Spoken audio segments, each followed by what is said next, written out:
हम सब के यानी कि भोजपुरी के भरत शर्मा के बाद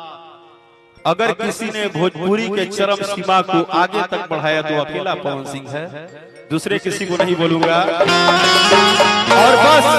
मेरा बात पहले सुनिएगा, उस पवन सिंह के लिए अगर आप प्यार करते हैं ना पवन भैया से, तो प्लीज उनके परिवार का कोई भी न्यूज उल्टा सीधा अपने न्यूज पे मत फोटो लगा के डालिए, क्योंकि हर कलाकार का परिवार होता है, हर कलाकार का जिंदगी होता है। चाहे वो पवन जी हो, चाहे खेसारी जी हो, चाहे रितेश पांडे हो, राकेश मिश्रा हो, कोई हो, आपको ये हक है कि आप गाना बजाइए, गाना पे न्यूज बनाइए। आपको किसी ने ये हक लीगली नहीं दिया है कि किसी की बेटी बहन मतारी को फोटो लगा के गलत गलत लाइन लिखिए, ऐसा किसी ने आपको हक नहीं दिया। मैं क्षमा चाहता हूं अगर किसी को बुरा भी लगे तो, लेकिन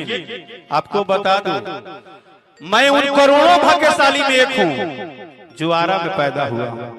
और उस आरा में पैदा हुआ हूं जिस आरा का झंडा ऑलरेडी लेके मेरा बड़ा भाई पूरे दुनिया में लहरा रहा है।